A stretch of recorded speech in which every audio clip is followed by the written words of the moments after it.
Hi juniors and welcome back to Humanities by Saurabh. Today we are going to start once again our class 12 ISC history chapter number 3, that is development of Indian democracy from 1964 to 1977.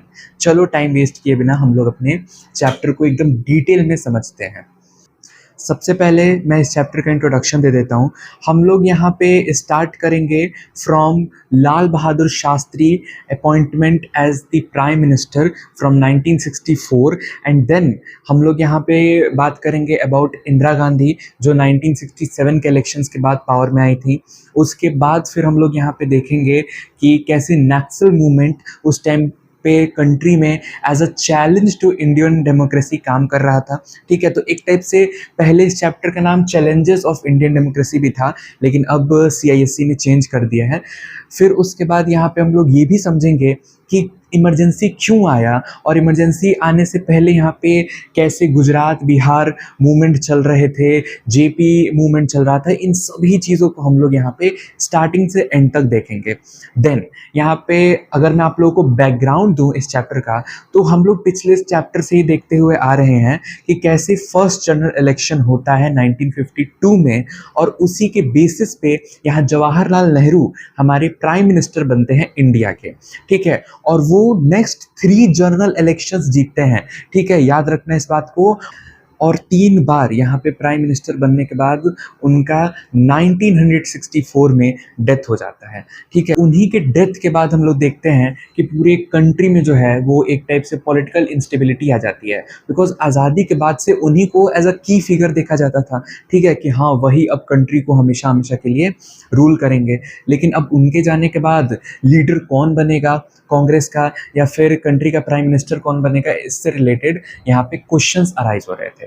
चलो तो हम लोग start करते हैं अपने topic number 1 से, लाल बहादुर शास्त्री। अब यहाँ पे लाल बहादुर शास्त्री प्राइम मिनिस्टर बनते कैसे हैं, उसके पीछे की कहानी क्या है, तो हम लोग यहाँ पे देखते हैं कि इंडिया के प्राइम मिनिस्टर जो जवाहरलाल नेहरू होते हैं 1952 से ही जनरल इलेक्शंस जीतते हुए यहाँ पे वो कांग्रेस को as a majoritarian government show करते थे। लेकिन इनके जाते ही हम लोग क्या देखते हैं कि पॉलिटिक्स में एक इंस्टेबिलिटी आ जाती है। हम लोग देखते हैं कि जो इंडिया में कांग्रेस की पोजीशन है वो धीरे धीरे डाउनफॉल के टूवर्ड्स जाने लगती है। ठीक है, बिकॉज लोगों को लगता है कि अब इफेक्टिव लीडरशिप नहीं बच गया है, नेहरू की तरह अब कोई भी की रोल हमारे इंडिया में नहीं निभा पाएगा। ठीक है, फिर उसके बाद यहाँ पे जब डेथ हो गया फाइनली, तो डिस्कशंस स्टार्ट होते हैं किसके बीच में, तो जो सिंडिकेट मेंबर्स हैं उनके बीच में। ना व्हाट इज दिस सिंडिकेट, अब इस टर्म का मतलब क्या है। सिंडिकेट मतलब होता है एक टाइप से एसोसिएशन या ग्रुप ऑफ पीपल। ठीक है, अब जो कांग्रेस पार्टी थी इतनी बड़ी, इतने सारे उसमें पॉलिटिकल लीडर्स थे, मेंबर्स थे, अब उसमें से जो की लीडर्स थे, ठीक है ना, जो कह लो 10-20 है ना, उनमें जो सीनियर मेंबर्स थे जिनका डिसीजन फाइनल माना जाता था, उन्हीं के यहाँ पे ग्रुप को एज अ सिंडिकेट कहा जाता था। तुम लोगों ने मूवी देखी होगी पुष्पा। पुष्पा मूवी में यहाँ पे एक सिंडिकेट बार बार रेफर किया जाता था। ठीक है, वो जितने भी ग्रुप ऑफ पीपल थे वो अलग अलग लीडरशिप निभाते थे अपने अपने स्पीयर में। तो बस वही यहाँ पे भी कह लो कि कांग्रेस के जो सीनियर मोस्ट एक्सपीरियंस्ड लीडर्स थे उनके ग्रुप को सिंडिकेट कहा गया था।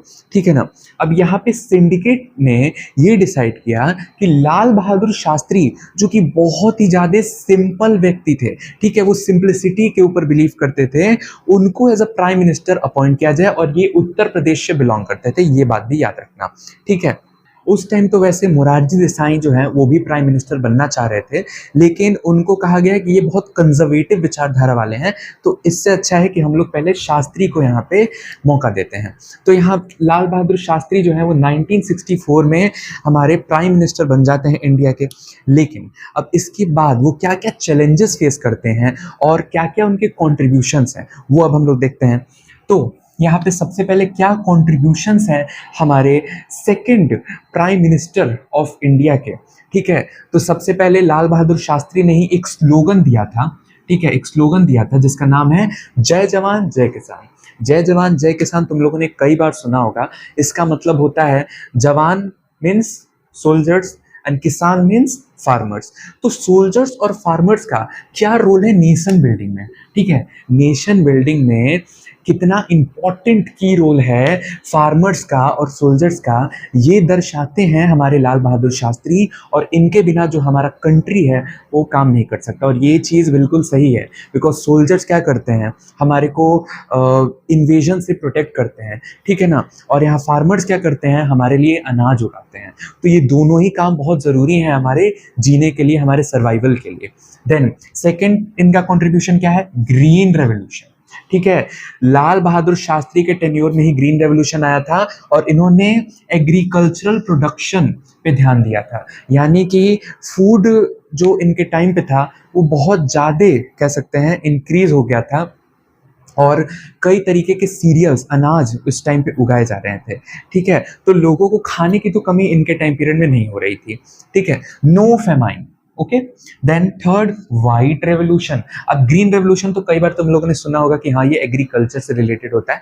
What is white revolution? White revolution का मतलब होता है मिल्क, ठीक है, मिल्क से रिलेटेड यहाँ पे प्रोडक्शन, यानी कि लाल बहादुर शास्त्री के टाइम पीरियड पे ही व्हाइट रेवोल्यूशन आया था और इन्होंने ही यहाँ पे क्रिएट किया था क्या, national dairy development board with Amul. Amul आज के टाइम पे तुम लोग जानते हो कितना ज़्यादा बड़ा कंपनी है और सप्लायर है दूध का। तो उसी टाइम पे नेशनल डेयरी डेवलपमेंट बोर्ड बनाया गया था फॉर द मिल्क प्रोडक्शन। फिर चौथी चीज़ ताशकेंट डिक्लेरेशन या फिर एग्रीमेंट कह लो। अब यहाँ पे 1965 में ही जब लाल बहादुर शास्त्री प्राइम मिनिस्टर थे तो यहाँ पे सेकेंड इंडो पाक वॉर हुआ था between India and Pakistan.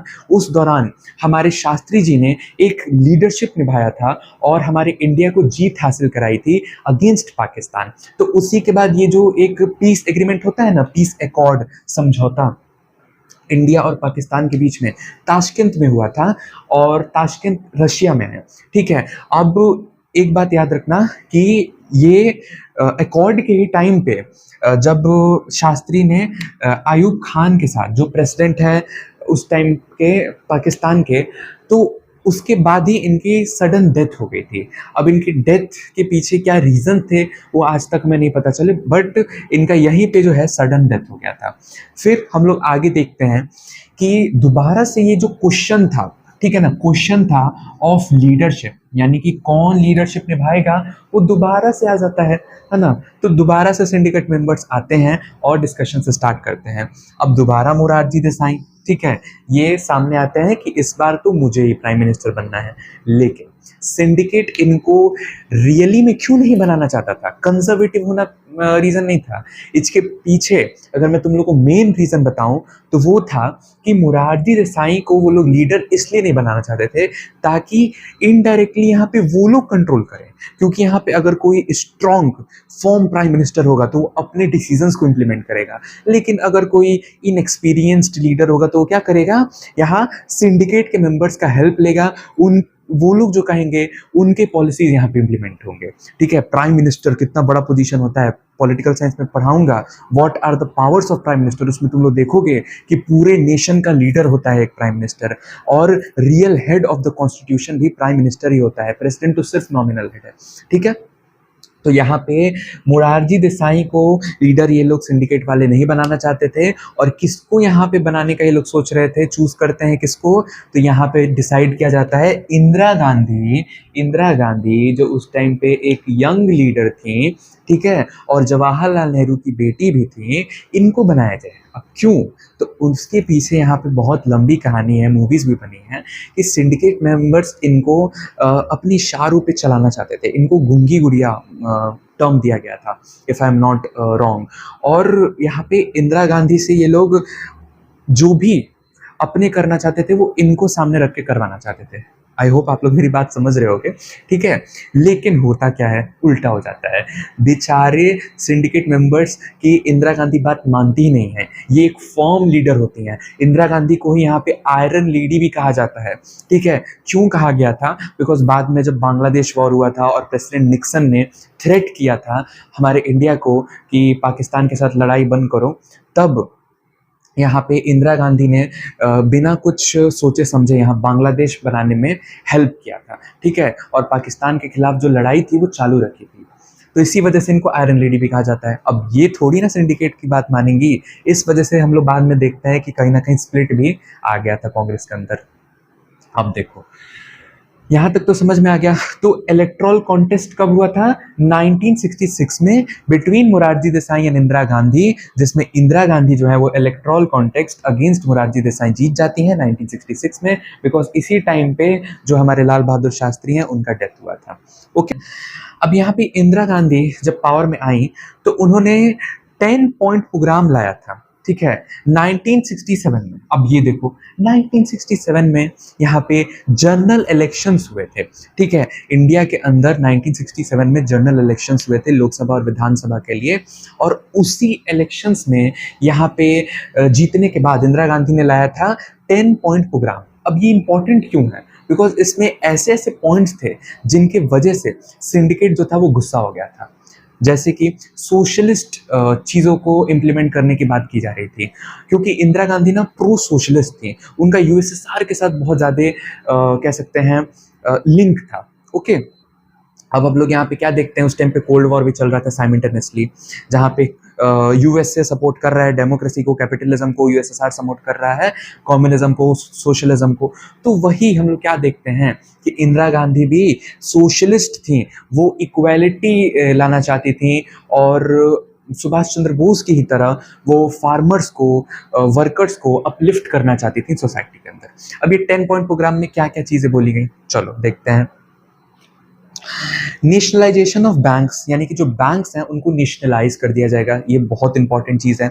Journal insurance को भी नेशनलाइज कर दिया जाएगा। इम्प्लीमेंटेशन ऑफ लैंड और agrarian reforms, providing limit on urban income and property, यानी एक लिमिट लगा दी जाएगी अर्बन प्रॉपर्टी पे, इनकम पे, कि कोई पर्टिकुलर जो इंडिविजुअल है वो इतना ही इनकम, इतना ही प्रॉपर्टी होल्ड कर सकता है, ठीक है। इससे क्या होगा, कैपिटलिज्म जो है वो राइज नहीं करेगा। Public distribution of food grains, यानी कि जो अनाज हैं वो लोगों में हम लोग बांटेंगे। Business of trade in export and import, abolition of princely privileges, ये भी एक बहुत इंपॉर्टेंट उस टाइम का डिस्प्यूट था। इसके पीछे भी बहुत बड़ी कहानी है, ठीक है। क्या हुआ कि जो प्रीवी पर्स सरदार वल्लभ भाई पटेल ने लाया था, मैंने पिछले ही चैप्टर में आप लोगों को बताया था, to appease the princely states कि वो इंडिया में ज्वाइन करें, वो यहाँ पे इंदिरा गांधी एबॉलिश कर देती हैं। तो एबोलिशन ऑफ प्रीवी पर्स के वजह से यहाँ ना ही सिर्फ सिंडिकेट, सुप्रीम कोर्ट तक ये कहता है कि आप इसको एबॉलिश नहीं कर सकती हैं, लेकिन इंदिरा गांधी ने कॉन्स्टिट्यूशन को अमेंड करके यहाँ प्रीवी पर्स को फाइनली एबॉलिश किया था, ठीक है। और जो भी प्रिंसली प्रिविलेजेस उस टाइम पे दिए जा रहे थे इकोनॉमिकली, फाइनेंशियली, वो खत्म कर दिया जाता है। उसके बाद preventing hegemony of certain companies, कुछ ही कंपनीज जो है वो मार्केट में सिर्फ अपना डोमिनेंस बना के ना रखें। Preventing concentration of economy into few hands, यानी कुछ हाथों में ही सिर्फ इकोनॉमी ना कंसंट्रेट होकर रह जाए। House rights given to poors in rural areas, Indira Awas Yojana उस टाइम पे लाया गया था, यानी कि जो गरीब लोग हैं उनके लिए हाउसिंग प्रोवाइड की गई थी। ओके, सोशियोलॉजी में ये चीज़ मैं पढ़ाऊंगा आप लोगों को। नाउ जो 10 पॉइंट प्रोग्राम था वो क्रिटिसाइज किया गया था कांग्रेस राइटिस्ट्स के द्वारा। अब ये राइटिस्ट और लेफ्टिस्ट मैंने आप लोगों को पहले ही बताया था कि दो सेंस में कहा जाता है। अगर हम लोग इकोनॉमिक सेंस में बात करें तो राइटिस्ट का मतलब होता है वो लोग जो कैपिटलिज्म को सपोर्ट करते हैं, और लेफ्टिस्ट का मतलब होता है सोशलिज्म को सपोर्ट करने वाले। और पॉलिटिकल सेंस में राइटिस्ट का मतलब होता है हिंदू विंग, एंड लेफ्टिस्ट का मतलब होता है मुस्लिम विंग, यू कैन से, ठीक है। ब्रॉड क्लासिफिकेशन है। अब इसके बाद फिर हम लोग क्या देखते हैं, question of president position raise हो जाता है, ठीक है, कि प्रेसिडेंट कौन बनेगा नेक्स्ट इंडिया का। क्यों? बिकॉज सडनली 1969 में, ये डेट या फिर कह लो ईयर बहुत इंपॉर्टेंट है, बिकॉज जो जाकिर हुसैन थे उस टाइम पे प्रेसिडेंट थे, लेकिन उनका सडनली डेथ हो जाता है 1969 में, और इसी के बाद फिर नेक्स्ट प्रेसिडेंट कौन बनेगा उसके लिए क्वेश्चन आ जाता है। अब देखो प्रेसिडेंट जो था वो क्यों इंपॉर्टेंट था हमारे इंडियन पॉलिटिक्स में, बहुत सिंपल सी बात है कि प्रेसिडेंट ही असली मायनों में सारे काम को करता है, ठीक है ना, उसी के नाम पे सारी चीज़ें की जाती हैं, तो उसको एडवाइस दिया जाएगा, उस हिसाब से वो काम करेगा। लेकिन अगर प्रेसिडेंट आपका ही होगा कोई कैंडिडेट, तो क्या होगा, वो आपकी बात इफेक्टिवली मानेगा, आपके साथ कोई डिस्प्यूट नहीं होगा उसका। तो इसी वजह से हम लोग कहते हैं कि प्रेसिडेंट और प्राइम मिनिस्टर के बीच में एक टाइप से समझौता होना चाहिए, अच्छा खासा फ्रेंडशिप होना चाहिए। अब देखो यहाँ पे उस टाइम पे सीडी देशमुख, संजीवा रेड्डी और वीवी गिरी, तीन कैंडिडेट्स खड़े होते हैं प्रेसिडेंटशिप के कॉन्टेक्स्ट में, ठीक है, इलेक्शंस में यू कैन से। अब प्रेसिडेंट का इलेक्शन तुम लोग को पता ही है कौन करता है, लोकसभा, राज्यसभा और विधानसभा के मेंबर्स मिलकर करते हैं, और इनको इलेक्टोरल कॉलेज कहते हैं, प्रोपोर्शनल रिप्रेजेंटेशन बेस्ड होता है, ठीक है। पॉलिटिकल साइंस में हम लोग नहीं जाएंगे, लेकिन इतना समझो कि यहाँ पे संजीवा रेड्डी जो थे वो थे सिंडिकेट कांग्रेस के कैंडिडेट, ठीक है। और वीवी गिरी जो उस टाइम पे वाइस प्रेसिडेंट थे इंडिया के, वो यहाँ पे क्या थे, इंदिरा गांधी के कैंडिडेट थे, ठीक है, जिनको इंदिरा गांधी ने खड़ा किया था। अब दोनों तरफ यहाँ पे लड़ाई बराबर की थी, लेकिन उस टाइम पे इंदिरा गांधी के सपोर्ट में ज़्यादा एमपीज थे, इस वजह से जीत किसकी होती है, वीवी गिरी की, और बस इसी से सिंडिकेट जो है वो बौखला जाता है। और क्या होता है यहाँ फाइनली स्प्लिट देखने को मिलता है बिटवीन दी कांग्रेस, ठीक है, स्प्लिट देखने को मिलता है बिटवीन दी कांग्रेस। और यहाँ पे फाइनली ये जो कांग्रेस है, इतने टाइम से फंक्शनलिज्म चलते आ रहा था, इंटरनल डिस्प्यूट हो रहे थे, वो दो हिस्सों में बढ़ जाता है। फर्स्ट इज ऑर्गेनाइजेशन, ठीक है, कांग्रेस ऊ जो कि सिंडिकेट का था, और दूसरा था रिस्विक्शनिस्ट यानी कि कांग्रेस आर जो कि इंदिरा गांधी का था, और इसी का बाद में नाम हो गया था कांग्रेस आई यानी कि कांग्रेस इंदिरा, ठीक है। क्लियर है इतना टॉपिक? यही चीज़ एक बार मैं रीड कर देता हूँ अपने नोट्स के थ्रू। मैंने नोट्स यहाँ पे बुक, कॉपी और गूगल रिसोर्सेज का यूज़ करके ही बनाया था, ठीक है। तो आप लोग प्योरली इन मटेरियल्स को ही सिर्फ फॉलो कर सकते हो। Death of Nehru in 1964 led to the several debates and discussion in the Congress for his succession and no more prestige of Congress which it had in 1947 because lack of a strong central government in politics had led to its downfall during Indira tenure as economic crisis of the country was not solved. A group or organization of the political leaders within All India National Congress was called syndicate headed by K. Kamraj। ये नाम मैं बताना भूल गया कि जो syndicate के leader हैं या हेड हैं वो के कामराज थे, ठीक है, प्रेसिडेंट भी कह सकते हो, के कामराज, ओके, के Kamaraj.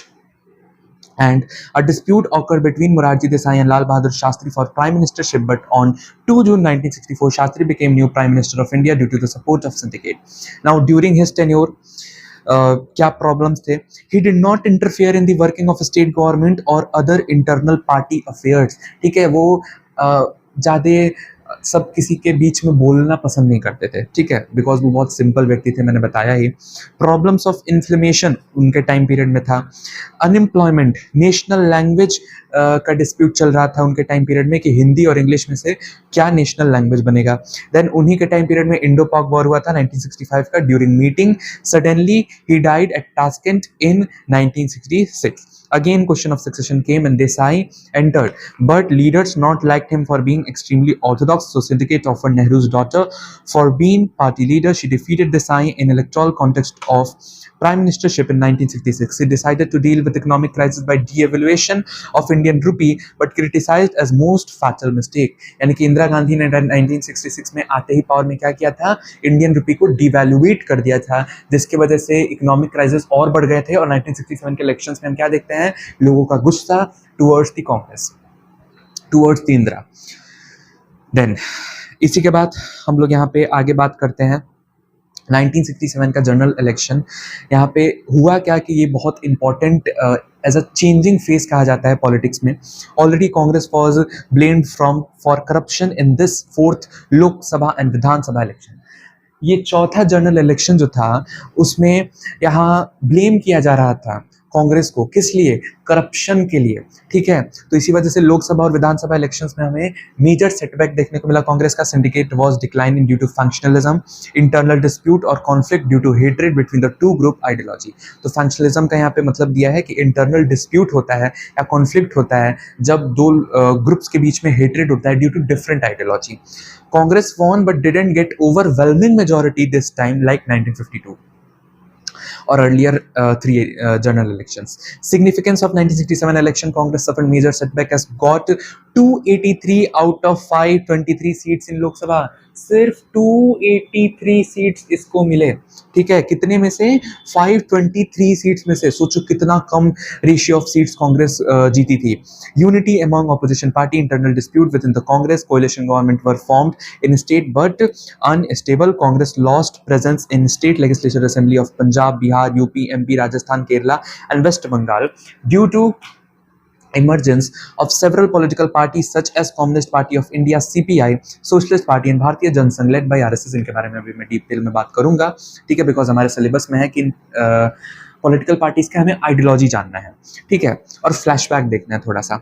Congress split of 1969, Indira Gandhi launch 10-point program in May 1967 after coming officially to power in the center for improving Indian economy as includes nationalization of bank, nationalization of general insurance, implementation of land or agrarian reform, providing limit on urban income। ये अभी मैंने read कर ही दिया था। Now this 10-point program was criticized and also we see that Morarji Desai was removed from finance portfolio by Indira Gandhi for his incapability। और इसके वजह से भी मोरारजी देसाई यहाँ पे इंदिरा गांधी के खिलाफ पूरे तरीके से हो गए थे, ठीक है, और बाद में प्रोटेस्ट में मेजर लीडर की तरह यहाँ पे सामने आए थे। In 1969, President Zakir Hussain died. So question was, who will be the next president of India? Syndicate nominated Sanjeeva Reddy. Another candidate was Shidi Deshmukh, for whom plannings were made to remove by syndicate, but not informed Indira. So she became agitated and supported another candidate, VP Giri। यानी syndicate खुद से ही सारे काम कर रहा था, सीधी देशमुख को हटाने की बात कर रहा था, संजीवा रेड्डी को अपॉइंट कर रहा था, और इंदिरा गांधी से कुछ डिस्कस ही नहीं कर रहा। इस वजह से वो फ्रस्ट्रेट होकर क्या की, वीवी गिरी को सामने रख दी। Then vice president also supported by CPI, communist party of India, SSP and Akali Dal. तो एक टाइप से कहें तो हम लोग इंदिरा गांधी का साथ CPI अंत तक दिया था, ठीक है ना, communist party of India, because वो भी सोशलिज्म को ही सपोर्ट करता था कहीं ना कहीं। V V Giri won on 20 August 1969, syndicate on 12 November 1969 removed Indira Gandhi from All India National Congress for being autocratic communist leader, and a split occurred between syndicate Congress called O organization and Indira Congress called R, means Rasikrishna but later I and Indira। तो ये चीज आप लोग यहाँ पे देख सकते हो, मैंने लिख रखा है। यहाँ पे स्वतंत्रता पार्टी जो उड़ीसा की थी उसने भी मेजर रोल निभाया था in the 1967 election, and Congress I had maximum MP, so Indira Gandhi got immense popularity in the country and given a slogan गरीबी हटाओ। इस गरीबी हटाओ स्लोगन से भी इनको बहुत ज़्यादा पॉपुलैरिटी मिली थी, और बाद में इसी के थ्रू यहाँ पे जनता पार्टी जो बनी थी बाद में इंदिरा को हटाने के लिए, उसने क्या लाया था स्लोगन, इंदिरा हटाओ, तो गरीबी हट जाएगी अपने आप, है ना। आगे देखते हैं थोड़ा डिटेल में इसको। तो यहाँ पे 1967 में जैसा कि मैंने कहा कि 4th जनरल इलेक्शन हुआ, लेकिन इसका बहुत इंपॉर्टेंस था क्योंकि लोकसभा विधानसभा दोनों में ही कांग्रेस जो है उसको मेजर सेटबैक फेस करना पड़ता है। होता क्या है, सेंटर पे सिर्फ 283 सीट्स ये जीत पाती है, और यहाँ पे क्या क्या पॉइंट्स मैंने लिख रखे हैं।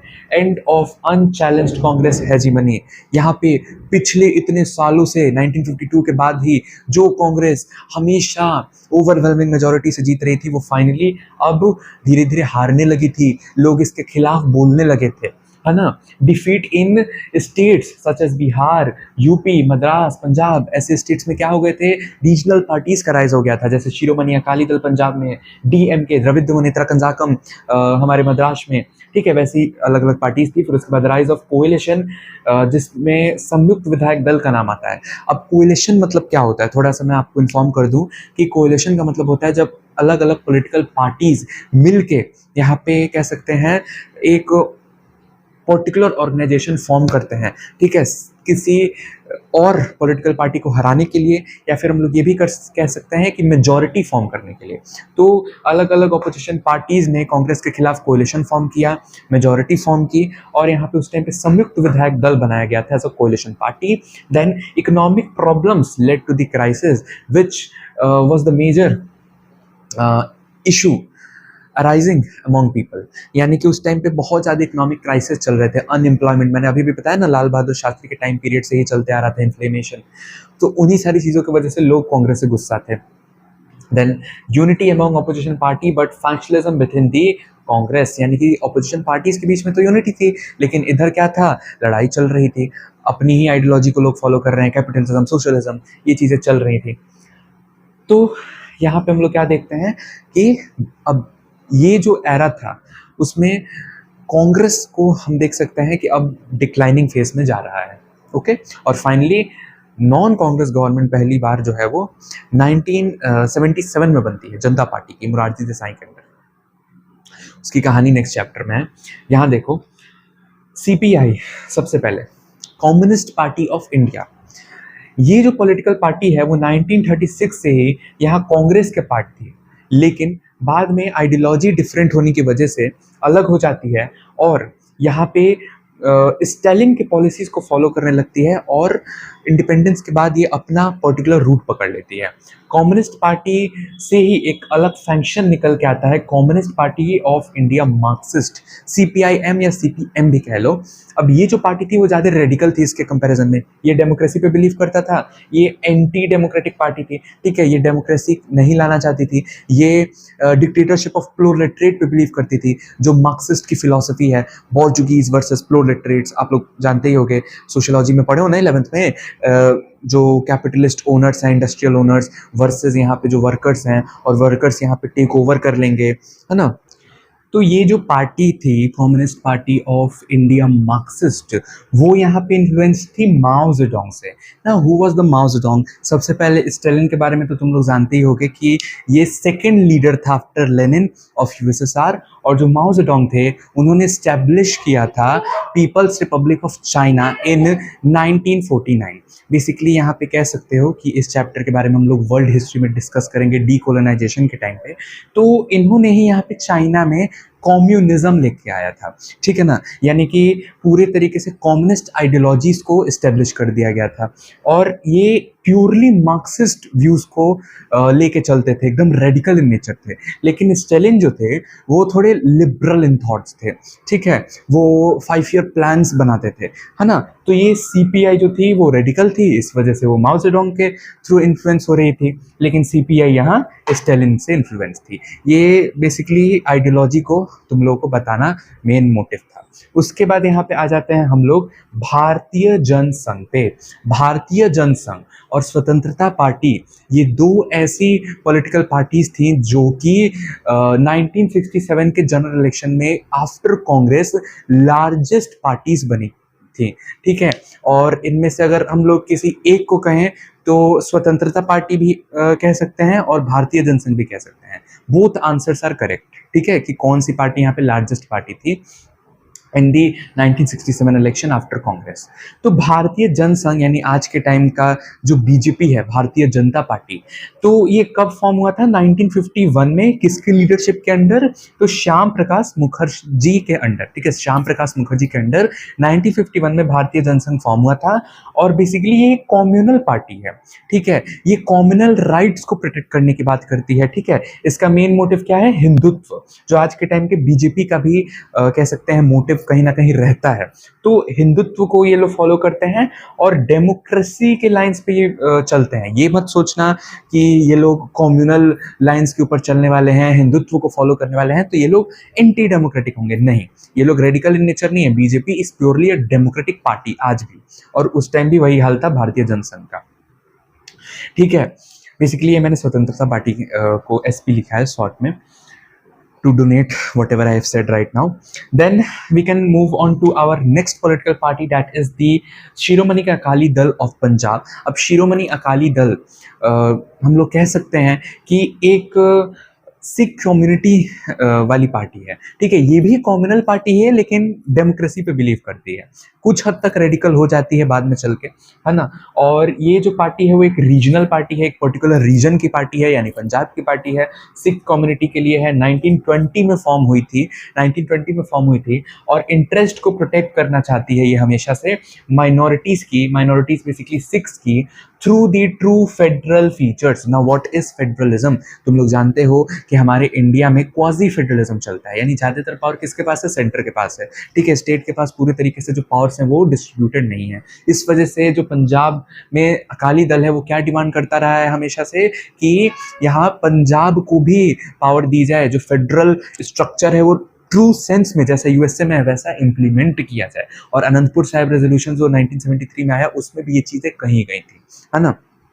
चलो, उसके बाद है सोशलिस्ट पार्टी। अब सोशलिस्ट पार्टी की जहाँ तक हम लोग बात करें तो ये भी वेलफेयर के ऊपर काम करती है, ठीक, इक्विटेबल डिस्ट्रीब्यूशन हो रिसोर्सेज का और लोगों के बीच में अमीरी गरीबी का भेदभाव ना रह जाए, ठीक है। कम्युनिज्म और सोशलिज्म के बीच में बस कुछ हद तक का ही डिफरेंस होता है, ठीक है। वहाँ पे पॉलिटिकल सेंस भी आ जाता है, यहाँ पे सिर्फ इकोनॉमिक सेंस आता है, ठीक है। मतलब वहाँ पे कहा जाता है कि पावर किसके पास होगी कम्युनिज्म में, बट सोशलिज्म में यहाँ पे सिर्फ इकोनॉमिक सेंस में बात किया जाता है कि लोगों के पास इक्वल अपॉर्चुनिटीज अवेलेबल होनी चाहिए, ठीक है। पीजेंट्स और वर्कर्स के राइट्स को प्रोटेक्ट किया जाना चाहिए।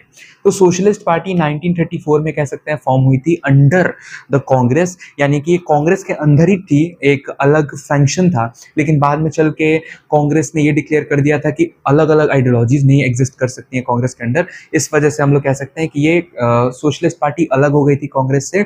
और इसके मेन लीडर्स कौन कौन थे? जयप्रकाश नारायण, राम मनोहर लोहिया, आचार्य नरेंद्र देव, ठीक है, ये सारे लीडर्स थे। इसके अलावा और सोशलिस्ट लीडर हैं अरुणा आसफ अली और ये सब, इनका नाम सुना ही होगा आप लोगों ने। यहाँ पे जेपी कृपलानी, इनके अंडर भी जो किसान सभा मूवमेंट है वो चले थे, आप लोग को पता होगा। फिर यहाँ पे वही चीज़ कही जा रही है कि इंडिपेंडेंस के बाद ये कांग्रेस से अलग हो गया था और अलग अपना काम कर रहा था।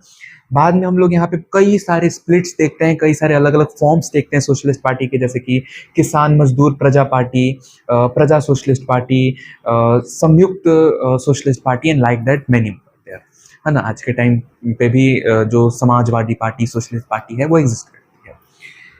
तो ये था हमारा पूरा टॉपिक, एक टाइप से 1 और 2, बट ये दोनों टॉपिक्स एक दूसरे से रिलेटेड थे। अब इसके बाद हम लोग मूव ऑन करते हैं to our next topic. Now it's time to study Naxal movement. अब नक्सल कह लो या नक्सलाइट मूवमेंट कह लो, इसके दोनों ही नाम करेक्ट हैं, लेकिन गलती से भी नक्सल बारी मूवमेंट मत बोल देना, बच्चे कंफ्यूज हो जाते हैं। देखो मैं अभी समझाता हूँ व्हाट इज नक्सल बारी। सबसे पहले तो जो नक्सल मूवमेंट है वो स्टार्ट किसने किया था? तो सीपीएम ने। अब सीपीएम यानी communist party of India Marxist ने, तुम लोगों को मैंने अभी अभी बताया कि ये जो पार्टी थी वो इन्फ्लुएंस्ड थी फ्रॉम दी माओइस्ट डॉक्ट्राइन, और इसी वजह से वो चाइना के ही पाथ को फॉलो करके इंडियन गवर्नमेंट को पावर से हटाना चाहती थी। जैसे वहाँ पे माओ जेडोंग ने चियांग काई शेक की गवर्नमेंट को हटाया था पावर से। बेसिकली यू कैन से कि वो एक डेमोक्रेटिक पार्टी थी, है ना।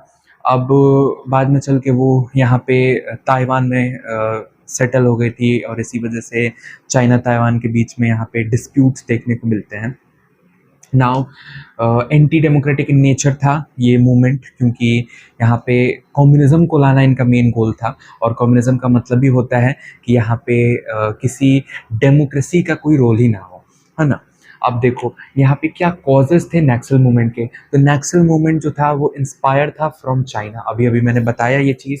देन इकोनॉमिक क्राइसिस चल रहे थे इंडिया में, अनएम्प्लॉयमेंट था, इन्फ्लेशन था, पॉवर्टी था, फेमाइन था। इन सारे रीजंस के वजह से, इकोनॉमिक क्राइसिस, फाइनेंशियल क्राइसिस की वजह से नक्सल मूवमेंट आया था against the government to remove this economic disaster of the country. Then we can see the weak infrastructure of the country, where the infrastructure means जो buildings थी, यानी कि जो डेवलपमेंट था वो उतने इफेक्टिवली नहीं हो पा रहा था, सस्टेनेबल डेवलपमेंट नहीं हो पा रहा था। Now what is sustainable development? Sociology में हम लोग समझेंगे इसको कि यहाँ पे आप अपनी नीड्स को भी पूरा कर रहे हो, लेकिन साथ ही साथ फॉरेस्ट का कंजर्वेशन भी कर रहे हो, है ना। यानी कि आप नेचुरल रिसोर्सेज को बहुत ज़्यादा यूटिलाइज नहीं कर रहे हो, ठीक है। जितना ज़रूरत है सिर्फ उतना ही एक्सपर्ट कर, फ्यूचर जनरेशन्स के भी नीड को यहाँ पे फुलफिल करने की कोशिश कर रहे हो, ठीक है, बचा के। तो यहाँ पे वीक इंफ्रास्ट्रक्चर था रेड कॉरिडोर एरियाज में। What is red corridor?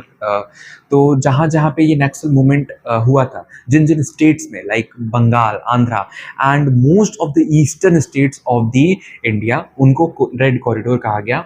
फिर उसके बाद सोशल इनइक्वालिटी प्रेजेंट थी उस टाइम पे ना। What was social inequality? तो यहाँ पे जो 9th शेड्यूल था कॉन्स्टिट्यूशन का, उसको इम्प्लीमेंट नहीं किया गया था, ठीक है। अभी 9th शेड्यूल क्या था अभी मैं बताता हूँ। फिर ट्राइबल पॉलिसी भी इसको इम्प्लीमेंट नहीं की गई थी, जो कि 5th शेड्यूल में दिया गया था कॉन्स्टिट्यूशन के। तो इस non implementation of the constitutional provinces के वजह से लोगों ने डिमांड्स उठाया, यानी मेनली पीजेंट्स ने, वर्कर्स ने, कि सरकार हमारे भलाई के लिए जो चीज़ें लिखी गई हैं उसको ही इम्प्लीमेंट नहीं कर रही है।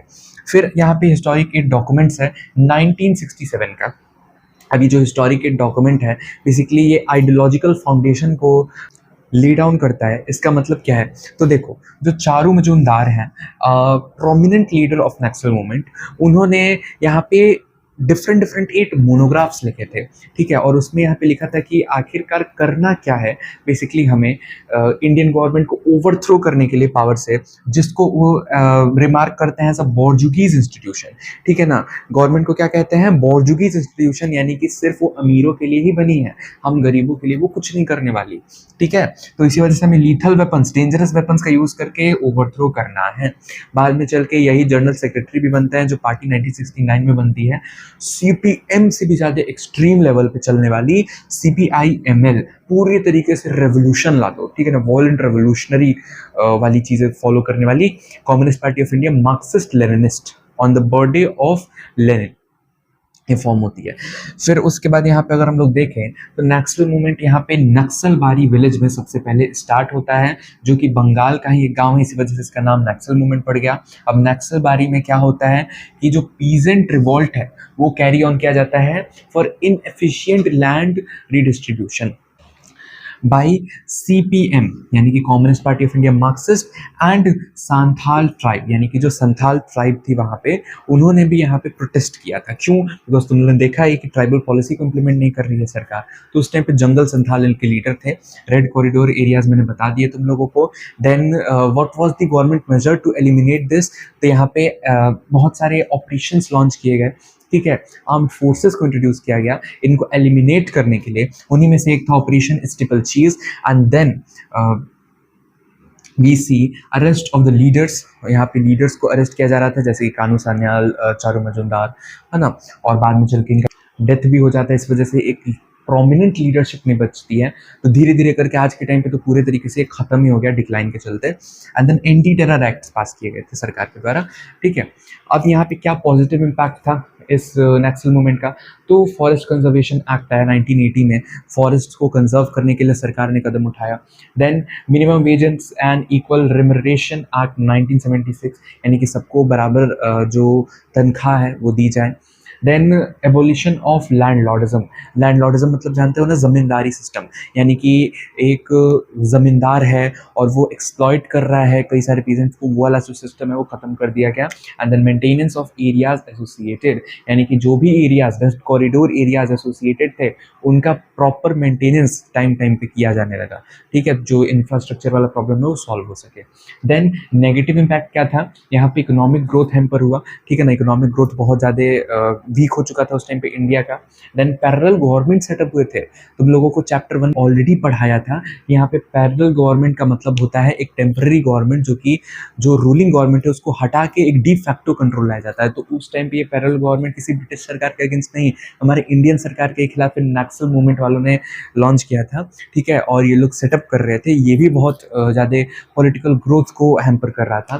Then damage of infrastructure, buildings को तबाह करना, ठीक है ना, बॉम्ब्स को फेंकना, यहाँ पे अलग अलग काइंड ऑफ गन्स का यूज़ करना, ये सारी चीज़ें ये लोग कर रहे थे due to their ideology of using violent activities.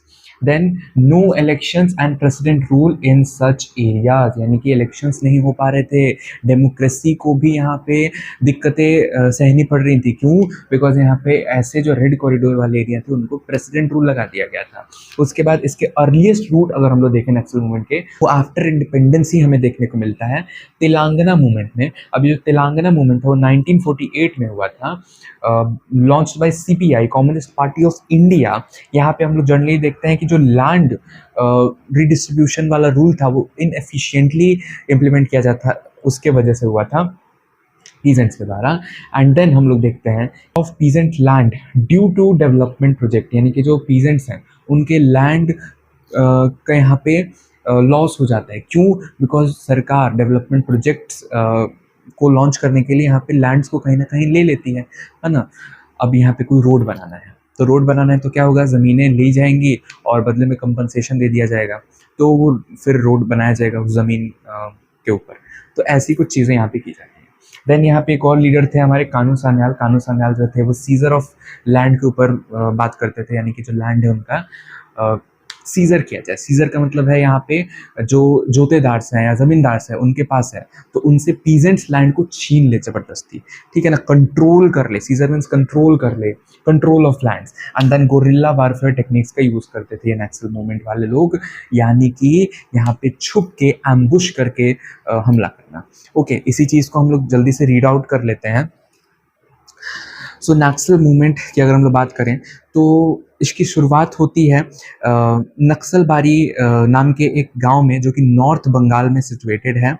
Peasant revolt था और इंसर्जेंसी था organized by guerrilla warfare led by CPM and Santhal tribe. Leaders उस टाइम पे कौन कौन थे? जंगल संथाल, कानू सान्याल, चारू मजुमदार।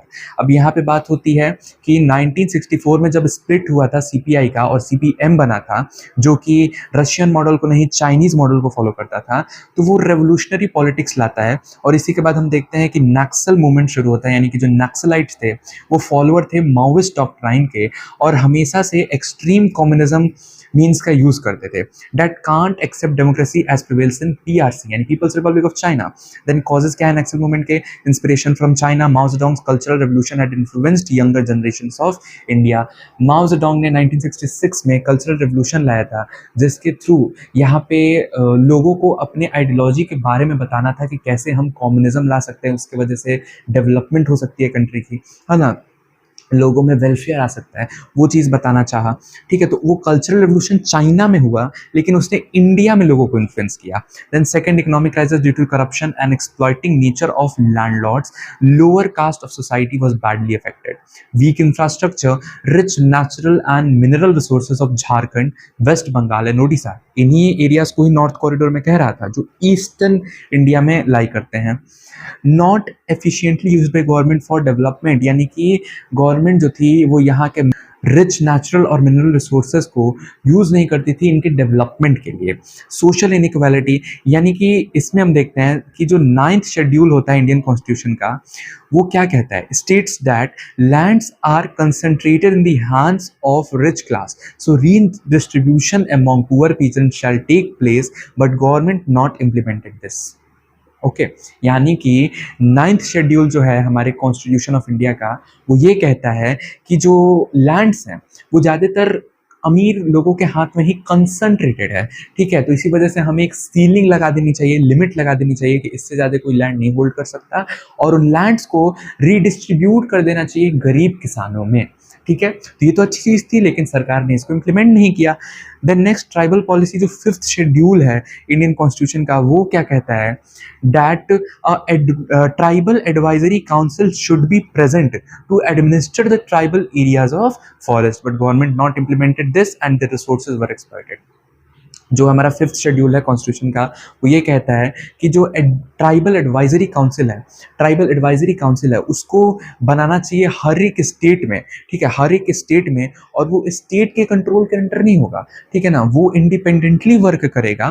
ठीक है, और ट्राइबल एरियाज को एडमिनिस्टर करेगा, जो भी फॉरेस्ट एरियाज होते हैं, बिकॉज फॉरेस्ट में ज़्यादातर ट्राइबल्स रहते हैं, तुम लोग को पता ही होगा, आदिवासी, और उनके रिसोर्सेज को एक्सप्लॉइट कोई ना करे, वो ये काउंसिल इंश्योर करेगा।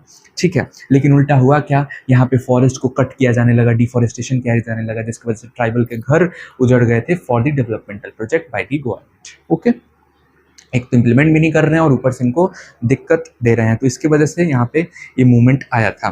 अब यहाँ पे चारू मजुमदार जो थे वो चाहते थे complete destruction of jotedars. Now who were jotedars? तो उस टाइम पे जो जोतेदार्स थे वो एक टाइप से कह लो रिच पीजेंट्स हुआ करते थे। ठीक है ना, रिच पीजेंट्स कह लो या मिडिल मैंस कह लो, जमींदार और पीजेंट के बीच का, वो exploited share cropper. Share cropper का मतलब होता है सिर्फ एक ऐसा व्यक्ति, भटियादार, जो यहाँ पे किसी दूसरे के ज़मीन के ऊपर काम कर रहा है, उसका ज़मीन नहीं है, उसमें से एक शेयर लेने के लिए क्रॉप का, यानी कि हमें बदले में अनाज दे दो काम करने के बदले।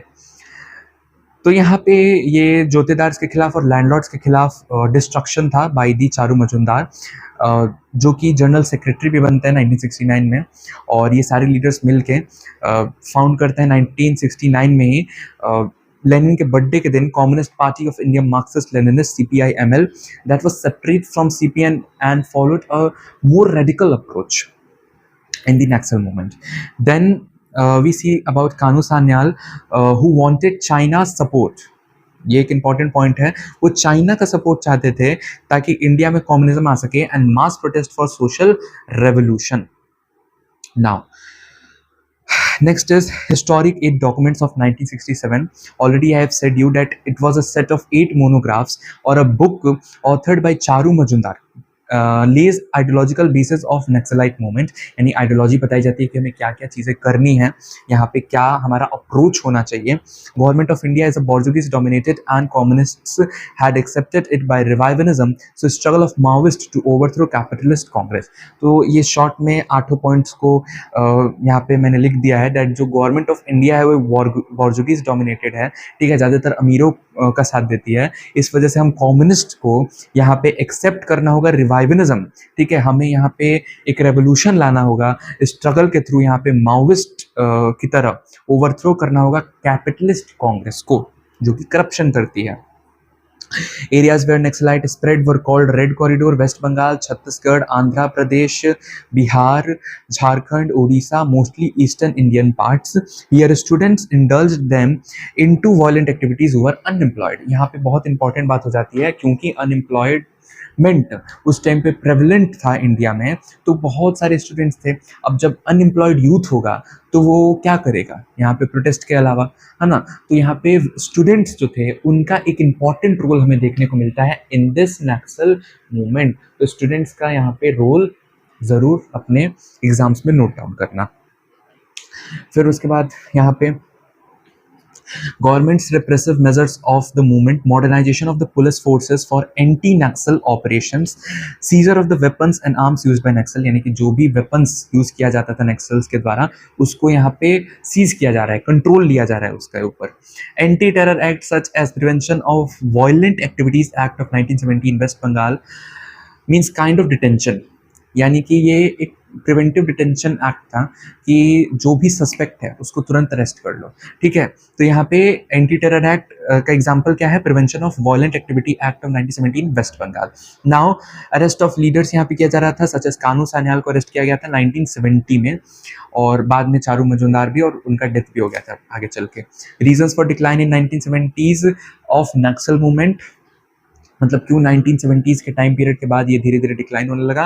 Participation of urban youth who were not trained for rural life, यानी ये जो स्टूडेंट्स पार्टिसिपेट कर रहे थे उनको उतना नॉलेज नहीं था कि कैसे पैरेलल गवर्नमेंट सेटअप करना है, रूरल एरियाज में कैसे काम करना है, बिकॉज ये अर्बन एरियाज से बिलोंग करते थे. Violent means as criminal activities for selfish individual interest in disruption of even educational institution. यानी कहा यह जा रहा है कि ये मास को अट्रैक्ट नहीं कर पाए, कई सारे लोगों को अट्रैक्ट नहीं कर पाए. क्यों? बिकॉज यहाँ पे वायलेंट मीन्स का यूज पूरे तरीके से किया जाने लगा था, जिसके वजह से जो आम जनता थी, सिटीजन्स थे, वो इसको सपोर्ट नहीं करते हैं, ठीक है. बिकॉज अब आम जनता नहीं ना रोड पे आके बम फेंकने लगेगी, गोली चलाने लगेगी, ठीक है. This is only educational purpose, ठीक है. और हाँ, यहाँ अंधेरा इसलिए हुआ है बिकॉज लाइट चली गई है. ना factionalism within Naxal leaders as division into section, ये भी बहुत इंपॉर्टेंट पॉइंट है. यहाँ पे हुआ क्या कि इंटरनल डिस्प्यूट बहुत इंपॉर्टेंट चीज़ हो जाती है. कांग्रेस पे भी हमने देखा 1969 में हुआ, और यहाँ पे भी क्या हुआ कि लीडर्स बट गए, है ना. चारू मजुमदार ग्रुप, कानू सान्याल ग्रुप. तो नक्सल मूवमेंट क्या हो गया, अलग अलग फंक्शंस में बट गया, ठीक है. डिवीजन हो गया लीडर्स के बीच में, अलग अलग ग्रुप्स के बीच में, ठीक है. तो ये फंक्शनलिज्म की वजह से भी कहीं ना कहीं डिक्लाइन आया. Measures of central government as a president rule in 1969 in many of the areas, reform by the government for better living of peasants, so provided employment opportunity, but they were prevented from this due to the violence. और बाद में चल के green revolution भी आया था, इस वजह से पीजेंट्स जो है वो इस मूवमेंट को सपोर्ट करना ज़्यादातर कम कर देते हैं. Then death of Charu Majumdar and failure of the movement was seen here. Now positive impact already मैं यहाँ पे डिस्कस कर चुका हूँ. यहाँ पे नेगेटिव इम्पैक्ट भी मैंने अभी अभी तुम लोग को बता ही दिया, दैट ये दोनों चीज़ें हो चुकी हैं. अर्लीस्ट रूट्स की यहाँ पे जहाँ तक बात है तो वो भी मैंने तुम लोग को बताया, इसको किसान सभा ने भी सपोर्ट किया था. एंड एक बात और है that Naxals always criticized USSR for the split with China in 1960 and supported Indian government to the USSR. यानी नक्सल जो थे वो हमेशा क्रिटिसाइज़ किया करते थे यूएसएसआर को कि 1960 में क्यों स्प्लिट हो गया चाइना से, क्यों यहाँ अगेंस्ट चाइना हो गया, और साथ ही साथ इंडियन गवर्नमेंट को भी क्रिटिसाइज़ किया जाता था कि क्यों इंदिरा गांधी यहाँ पे यूएसएसआर को इतना सपोर्ट करती हैं, ठीक है, चाइना के साथ क्यों यहाँ पे इतने वॉर्स लड़े जाते हैं, क्यों इतना हेट्रेड है चाइना के खिलाफ। तो कहीं ना कहीं ये एंटी पैरामिलिट्री फोर्सेस थे इंडिया के, लेकिन आज के टाइम पे एलिमिनेट हो चुके हैं, जो कि हैम्पर करते हैं हमारे इंटरनल सिक्योरिटी को। Now this was the topic, few more things are there.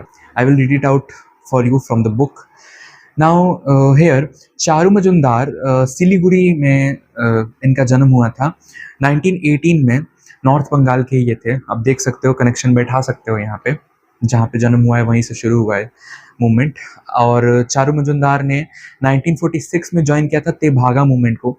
Now Tebhaga movement जो था वो भी एक टाइप से पीजेंट्री मूवमेंट ही था, वो सीजर ऑफ क्रॉप के ऊपर यहाँ पे काम करते थे। And also he organized a campaign in Jalpaiguri during the great famine of 1943, sorry for the pronunciations. Then proletariat military struggle in the North Bengal and worked among the tea garden workers in the Darjeeling. Siliguri became his center of activities for few years. Now he argued that revolution must take the path of armed struggle on the pattern of Chinese Revolution. So soon all the leaders formed All India Coordination Committee of Communist Revolutionary. ये short form में मैं लिख दे रहा हूँ, all India Coordination Committee of communist revolutionary, नाम याद रख सकते हो। डैट यहाँ पे क्या बनाया गया था, All India Coordination Committee of Communist Revolutionaries, which in 1969 founded the Communist party of India Marxist Leninist with Charu Majumdar as its general secretary, but he was ultimately captured in 1972 and died there due to the police lockup. यहाँ पे कहा यह जा रहा है कि सारे leaders ने मिलके नक्सल मूवमेंट के, ये जो पर्टिकुलर ऑर्गेनाइजेशन का नाम मैंने बताया all India Coordination Committee of communist revolutionary बनाया था, और इसी ने बाद में चल के ये CPI-ML 1969 में फॉर्म किया था। फिर यहाँ पे कानू सान्याल की जहाँ तक बात हो रही है, तो वो कई बार यहाँ पे कहा जाता है कि इनडायरेक्ट हेल्प भी ले चुके हैं ज़ाओ एनलाई से, जो कि उस टाइम पे प्रीमियर थे चाइना के और माओ जेडोंग के बहुत खास व्यक्ति थे। लेकिन इनको भी 1970 में अरेस्ट किया गया था, and news of his arrest sparked off wide violence. CPI-ML cadres destroyed property, raided and attacked educational institution. लेकिन यहाँ पे होता क्या है, बाद में चल के इनको रिलीज़ कर दिया जाता है जेल से, ठीक है। कैसे, तो उस टाइम पे CPI-M की ही एक चीफ मिनिस्टर होती हैं वेस्ट बंगाल में, came to personally release Jyoti Basu, okay. Then the movement gradually spread from West Bengal to Andhra Pradesh, Bihar, Odisha, Madhya Pradesh and other states. And also we see that political parties realized the emergence of new force, और इसको eliminate करना कितना important है ये भी सारी parties को समझ में आ गया था। आज तक जो BJP सरकार है वो इसके लिए काम कर रही थी, लेकिन अब तो चलो खत्म हो गया। Suspected Naxalites were arrested, their weapons were seized, and also we can say that many were killed due to the operations by the army and the police. Now poverty increased, land reforms remain neglected and unemployed figures are high. That led to this all problem. Okay, थोड़ा सा complex topic था नक्सल movement, but still आप लोग अगर बार बार चीज़ों को revise करोगे तो समझ में आ जाएगा। चलो अब आगे बढ़ते हैं। Now it's time for JP movement 1974 to 75. यहाँ पे इमरजेंसी को as the darkest period of our Indian democracy कहा जाता है, और उसको समझने के लिए यहाँ हमें इन इवेंट्स को देखना होगा कि पर्टिकुलरली यहाँ रीज़न क्या था इमरजेंसी का, और इमरजेंसी में हुआ क्या, उसके बाद क्या हुआ, ठीक है। चलो समझना स्टार्ट करते हैं। सबसे पहले JP मूवमेंट में आ जाता है हमारा foundation through problem of Gujarat. Now Gujarat state में हुआ क्या, तो 1974 में नवनिर्माण आंदोलन या नवनिर्माण मूवमेंट स्टार्ट होता है बाय द स्टूडेंट्स। किस लिए यहाँ पे स्टार्ट होता है, तो rising price of essential commodities, international level पे ऑयल के प्राइसेस बढ़ गए थे, जिसकी वजह से यहाँ इंडिया में यहाँ पे जो नेचुरल या फिर एसेंशियल कमोडिटीज होती हैं, डे टू डे लाइफ में यूज़ की जाती हैं, उनके प्राइसेस भी बहुत हाई हो गए थे। ठीक है, तो इसके वजह से जो हमारे स्टूडेंट्स हैं वो प्रोटेस्ट करते हैं कि हॉस्टल में हमें ज़्यादा पैसा पे करना पड़ रहा है खाने के लिए। फिर यहाँ पे हम लोग मोरारजी देसाई का इनडिफिनिट फास्ट यानी कि फास्ट अप टू डेथ देखते हैं कि जब तक यहाँ पे Indira Gandhi state legislative assembly of Gujarat को डिसॉल्व नहीं कर देती, फ्रेश इलेक्शन यहाँ डिक्लेयर नहीं कर देती, तब तक मैं कुछ नहीं खाऊंगा।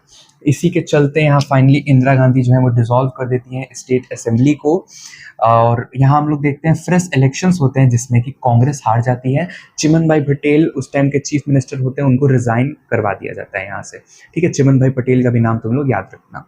उसके बाद फिर हम लोग बिहार में देखते हैं, बिहार का ही अनरेस्ट बेसिकली इसकी शुरुआत होती है।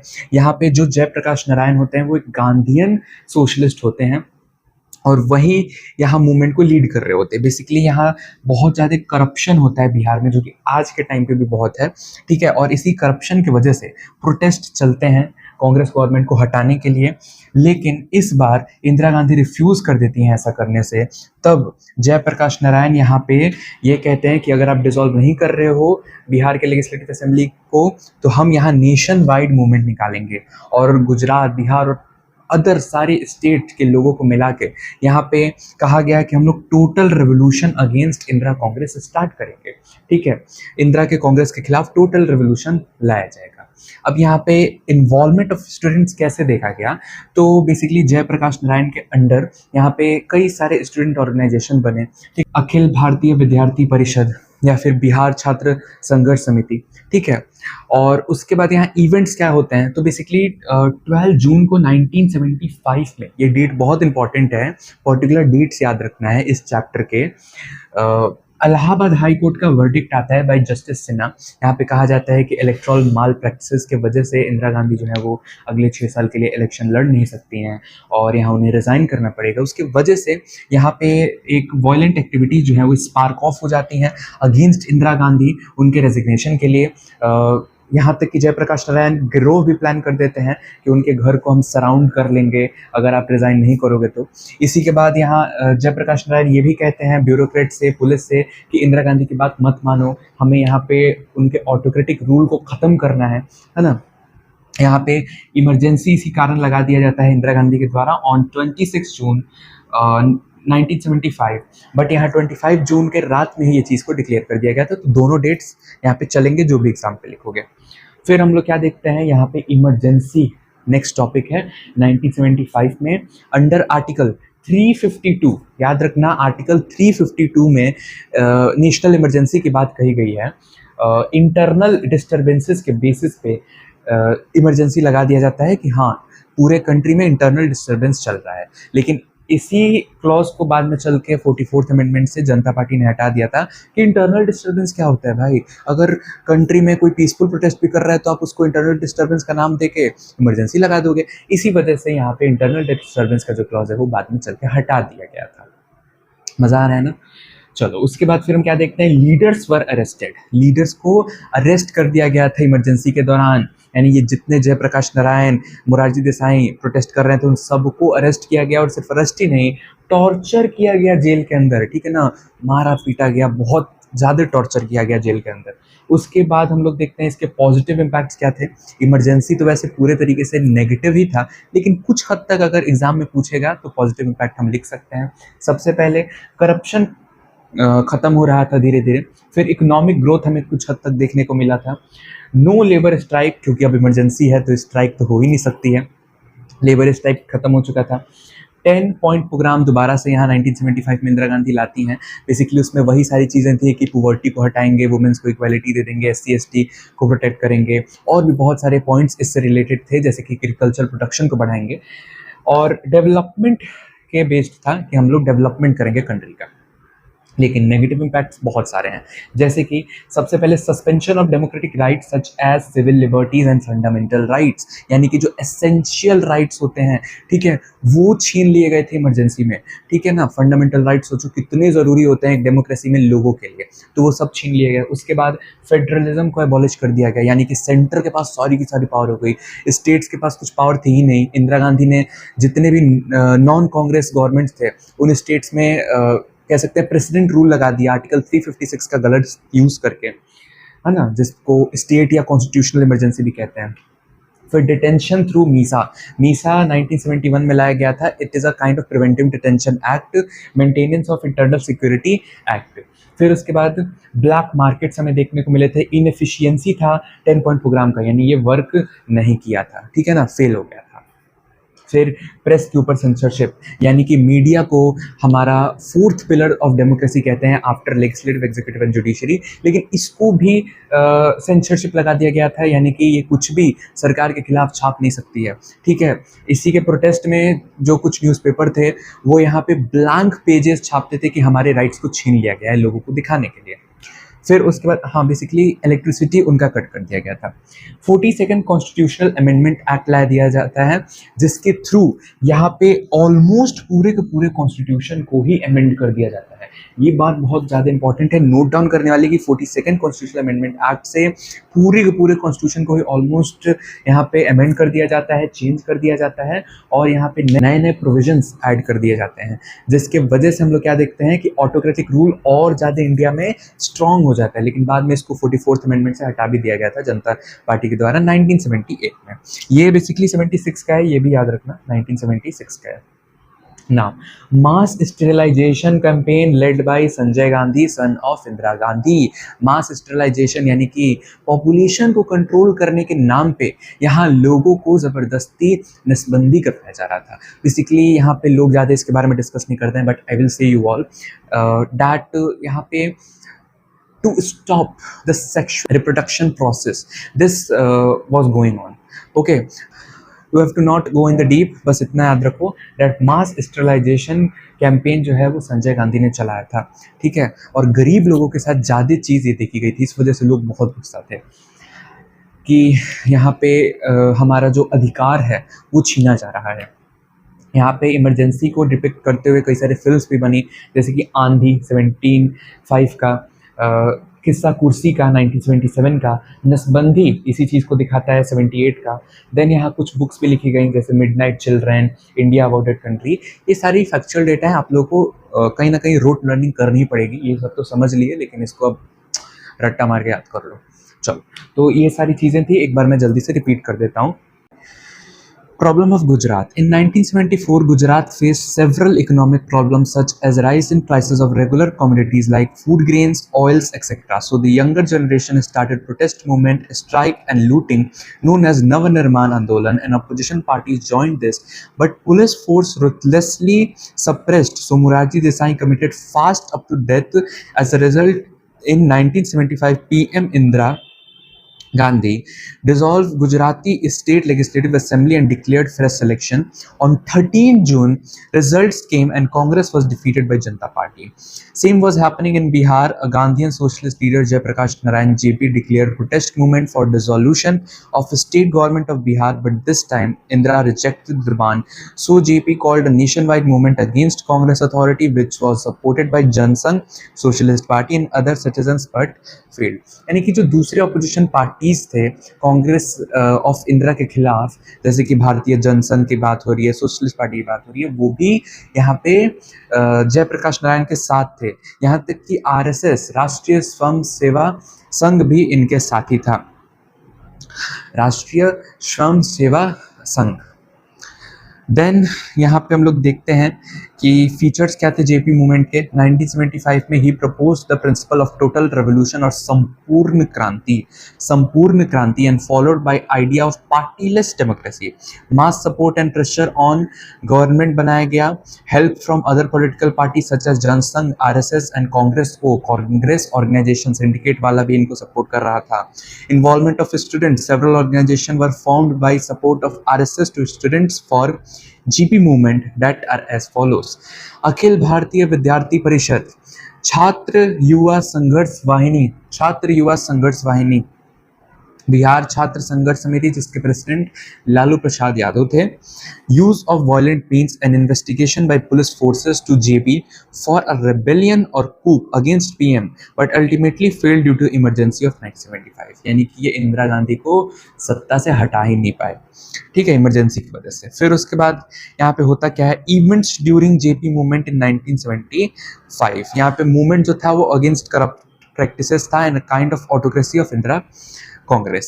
On 12 June, Justice Sinha of Allahabad High Court declared that election procedure should be cancelled because PM Gandhi was indulged in corruption and she could not hold office for next 6 years. But Gandhi refused to resign and appealed Supreme Court that would be here on 14 July. यानी Supreme Court का जो hearing था वो 14 जुलाई को होना था. Before that, JP demanded immediate resignation of Gandhi and started civil disobedience movement on mass level. Then he had planned that on 29 June को a girove would be organized surrounding PM office at New Delhi. JP requested army and bureaucracy to ignore Indira orders. यानी कि कूप की planning हो चुकी थी, तख्ता पलट.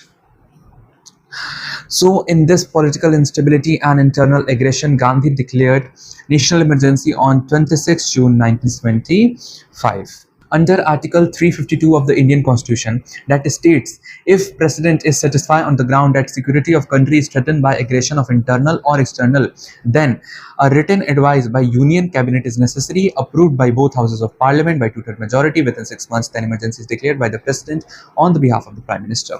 Reasons of 26 June 1975 national emergency by Indira Gandhi. First is political unrest 1973 to 75, Gujarat and Bihar. Revolt by peasant and student.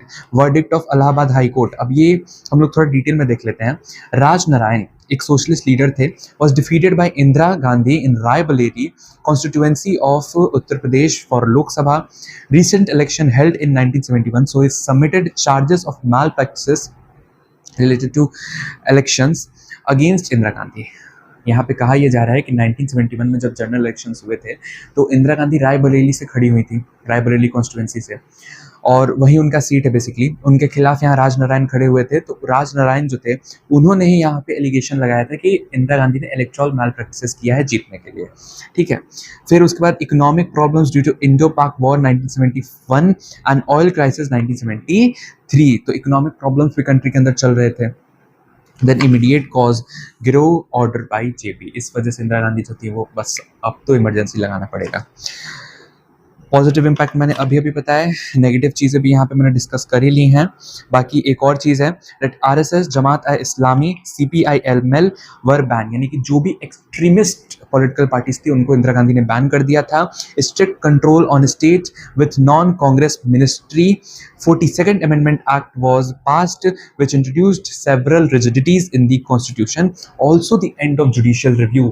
ये एक important point है, यहाँ पे मैंने लिखा था, डिस्कस करना भूल गया. यानी कि जो जुडिशरी है हमारा सबसे important organ of the government, जो लॉ को जस्टिस प्रोवाइड करने का काम करता है, ठीक है, कंट्री में यहाँ पे लोगों के राइट्स को प्रोटेक्ट करता है, उस जुडिशरी तक के यहाँ पे पावर्स को छीन लिया गया था. यानी कि जुडिशियल रिव्यू जो सबसे इम्पॉर्टेंट पावर माना जाता है एक डेमोक्रेटिक कंट्री में, जुडिशरी का, यानी कि जो लॉज हैं उनको सबसे पहले जुडिशरी से होकर गुजरना होगा अगर लॉ के खिलाफ पिटिशन फाइल हुआ है तो, और अगर वो लॉ अनकॉन्स्टिट्यूशनल है तो उसको नल एंड वॉइड डिक्लेयर कर दिया जाता है. तो ये जुडिशियल रिव्यू भी इमरजेंसी के थ्रू रिमूव कर दिया गया था, ठीक है. उसके बाद फिर हम लोग क्या देखते हैं कि जो रूरल एरियाज होते हैं वो ज़्यादा इफेक्ट हुए होते हैं और मनी लेंडर्स यहाँ पे उनको एक्सप्लॉइट करते हैं. बाकी यहाँ हम लोग ये भी देखते हैं कि करप्ट टैक्स इन्वेडर्स भी राइज करते हैं. Growth of discontentment, misuse of power bye police and bureaucracy. जो पुलिस और ब्यूरोक्रेसी है वो एट्रोसिटीज कर रही होती है लोगों के ऊपर. And also we see that fear of fascist regime like Italy and Germany was been involving, कि कहीं यहाँ पे भी डिक्टेटरशिप ना आ जाए इंदिरा गांधी का. यहाँ क्या रीजंस होते हैं विड्रॉल ऑफ द इमरजेंसी के, यानी इमरजेंसी को क्यों विड्रॉ कर लिया जाता है 21 मार्च 1977 में. ये डेट भी इंपॉर्टेंट है, 21 मार्च 1977 में इमरजेंसी को विड्रॉ कर लिया जाता है. रीजन सबसे पहला, acquisition of authoritarian rule. Country के अंदर ही नहीं, बाहर के देश भी एक्विजिशन लगा रहे थे, ब्लेम कर रहे थे कि जो इंदिरा गांधी हैं वो अथॉरिटेरियन रूल ला रही हैं, इंडिया के अंदर डेमोक्रेसी को ख़त्म कर रही हैं। Second, power of opposition party was rising, यानी कि लोगों में जो अपोजिशन पार्टीज के लिए सिंपैथी थी वो बढ़ती जा रही थी। तो ये चीज़ इंदिरा गांधी को पसंद नहीं आई, उनको लगा कि इमरजेंसी मेरे लिए हार्मफुल हो सकता है, लोग मेरे को पसंद नहीं करेंगे तो इलेक्ट नहीं करेंगे। देन मीज़ा, ये बहुत ज़्यादा बुरा एक्ट था। Misused powers by police force for capturing protest leaders that led to the feeling of anti governmental, यानी कि maintenance of internal security act जो है वो लोगों को डिटेंशन का पावर दे देता है कि बिना किसी रीज़न के, यहाँ पे सस्पेक्ट के बेसिस पे लोगों को जेल में डाल दो। Then survey was conducted that said Indira can again won the election if conducted. एक सर्वे किया गया था, पता नहीं इंदिरा गांधी के द्वारा, तो उसमें ये कहा गया कि इंदिरा गांधी अगर दोबारा इलेक्शन लड़ती हैं तो जीत जाएंगी, लेकिन ये फेल हो गया बिकॉज बाद में चल के जनता पार्टी पावर में आ गई थी 1977 के इलेक्शन में। यहाँ पे फिर इम्पैक्ट्स क्या होते हैं इमरजेंसी के? Middle class welcomed in starting due to the decline in crime rate, but later they became hostile towards it. Also, trains were coming on time as discipline. Then on 15 अगस्त 1976, ये date भी important है, 15 अगस्त 1976 में money बहन पटेल जो कि daughter थी सरदार वल्लभ भाई पटेल की, वो स्टार्ट करती हैं डांडी मार्च फॉलोइंग महात्मा गांधी रूट, जो महात्मा गांधी ने 1930 में किया था ना, साबरमती आश्रम से डांडी रिवर तक, वही सेम रूट ये फॉलो करती हैं और यहाँ पे मार्च करती हैं, raising the slogan release political prisoners remove emergency, release political prisoners remove emergency का नारा लगाती हैं। ठीक है, और उसके बाद पोएम्स भी यहाँ पे ऐड कर लो, ऑथर्स ने लिखा था।